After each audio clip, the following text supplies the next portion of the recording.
Chapter 3. The Monster. You hooked arms with Shigaraki, careful not to touch his hand by accident. He explained more of his situation as you walked. You kept your voice in hushed tones, lest you be caught by the men searching in the forest. So you're saying this thing isn't even from our world? It's some kind of semi-aquatic creature, so stay away from the...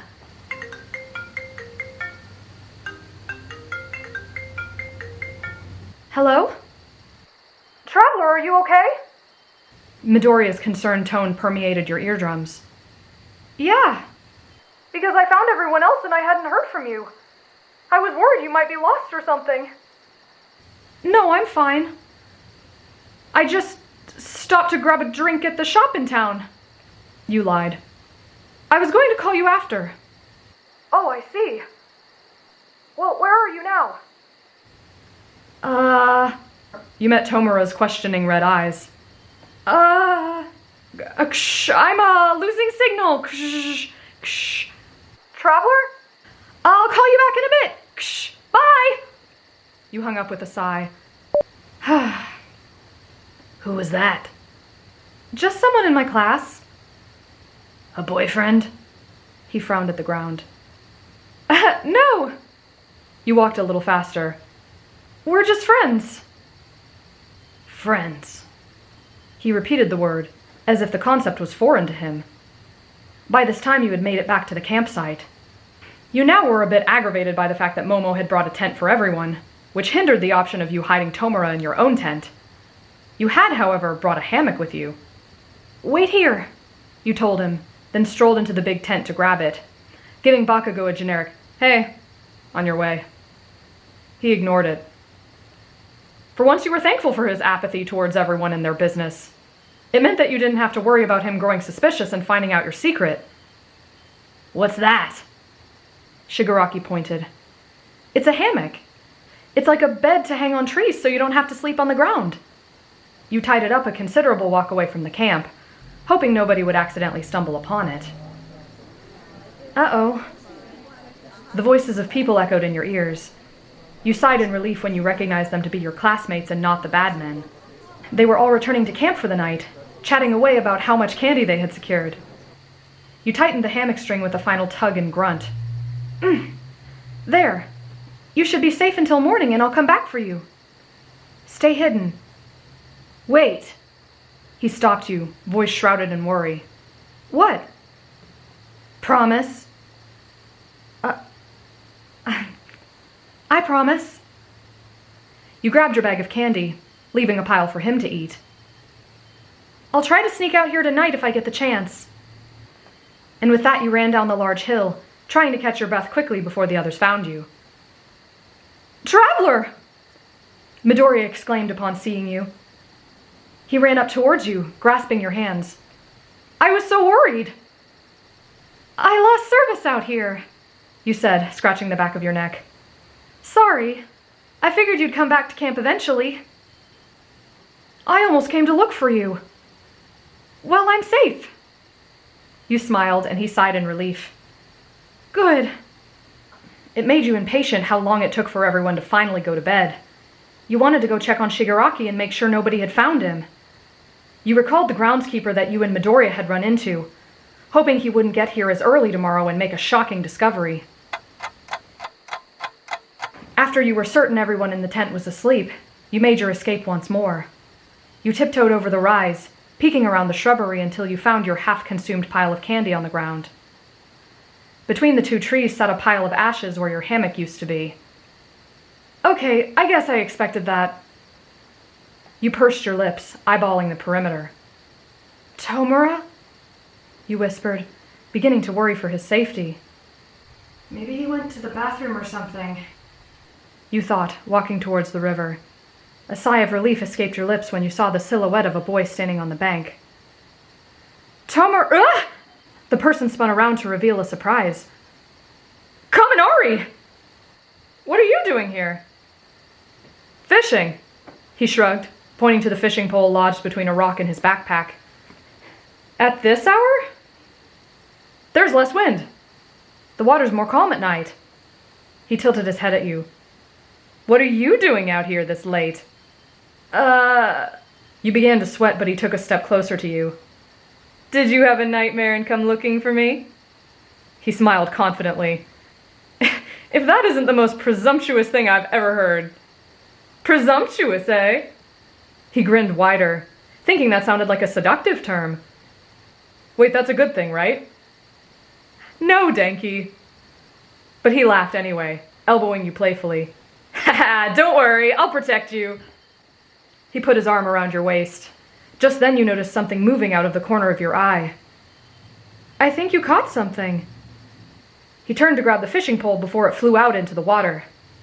Oh, wow, it must be a big one! He exclaimed, fighting it with all his might. Ah! It lurched forward, surprising him. What's the matter, big guy? Can't handle a little fishy? He kind of deserved a bit of teasing after that advance he just made on you. But you grew more concerned as the strength of the line pulled him face first into the water. Kaminari! You ran over to him. Luckily, the water was only ankle deep and he pushed himself back onto his knees. Are you okay? Yeah. He rubbed his shoulder, which must have been nearly dislocated by the strain of that pull. That must have been a huge one. Well, whatever it was, it's gone now. You pulled him to his feet and he went to gather his bag, accidentally spilling his bait onto the rocks. Aw, man! Rotten luck. You grimaced at the dripping wet blonde. He reached forward to grab the bait from the ground, but something long slapped his hand away. What the? A large dark creature approached the shallow water, climbing up onto the bank. A fish? Kaminari fell onto his butt in shock as this human-sized tadpole approached. Oh my god! You took a step back when the fish-like monster suddenly sprouted legs. What the hell is that? He scrambled to his feet, gripping your arm in terror. It was then you realized that this must have been the monster that Shigaraki had mentioned before. You gasped in fear, but it was too late to run. Using its powerful back legs, the supernatural being launched itself forward, taking you to the ground beneath it. It croaked an explosive roar before Kaminari whacked it with a nearby stick. The beast went rolling towards the river. Get back! He shouted before his lightning filled the darkness. The monster screeched in pain before diving back into the water to flee. You trembled, catching your breath before hiding your face in his damp shoulder. Are you okay? I think so. Traveler camper, a voice called. You turned, relieved to see Shigaraki safe and sound. Who is that? Electricity sparked in Kaminari's hands. It's a long story. So you see, he needs somewhere to hide. You gestured to the white-haired boy. Can you help me hide him? He pursed his lips, puzzling the thought. I'm gonna need something in return. Seriously? You gawked at him. What do you want? He smiled at Shigaraki. How about this kid's Halloween candy? You really think a government fugitive went door-to-door trick-or-treating? Right, well, how about yours then, traveler? All of it? You whined.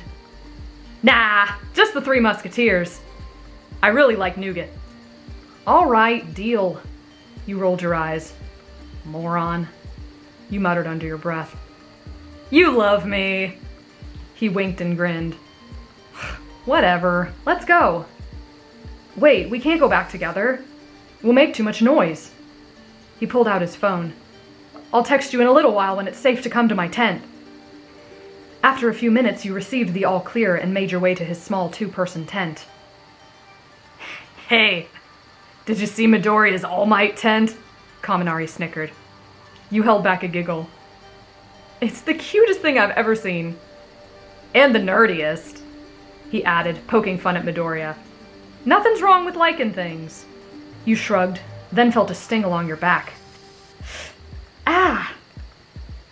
You okay? He pulled out a light only to grimace at your torn-up back. Oh, geez. What? Shigaraki reached out, only to withdraw his destructive hand in disappointment. Know where we can find a first aid kit? Betcha Midoriya has one. He's always getting himself injured, so... Kaminari bit his lip. I'll go swipe it. Wait, I can go! You whispered, but he was already outside, quietly unzipping the All Might smile on Izuku's tent. You held your breath until he returned with it, unwrapping the alcohol wipes and bandages. Ow! You winced as he began to clean up your cuts. Sorry, he grimaced, empathizing with your pain. When he was done, you felt comforting hands on your shoulders, turning you around to look in his eyes. I promise, I won't let that thing hurt you again. That was so scary. You wrapped your arms around his waist, suddenly feeling very tired. He laid you down next to him, patting your hair until you drifted off to sleep. I'll show that creature who's boss. To be continued. Final chapter up next.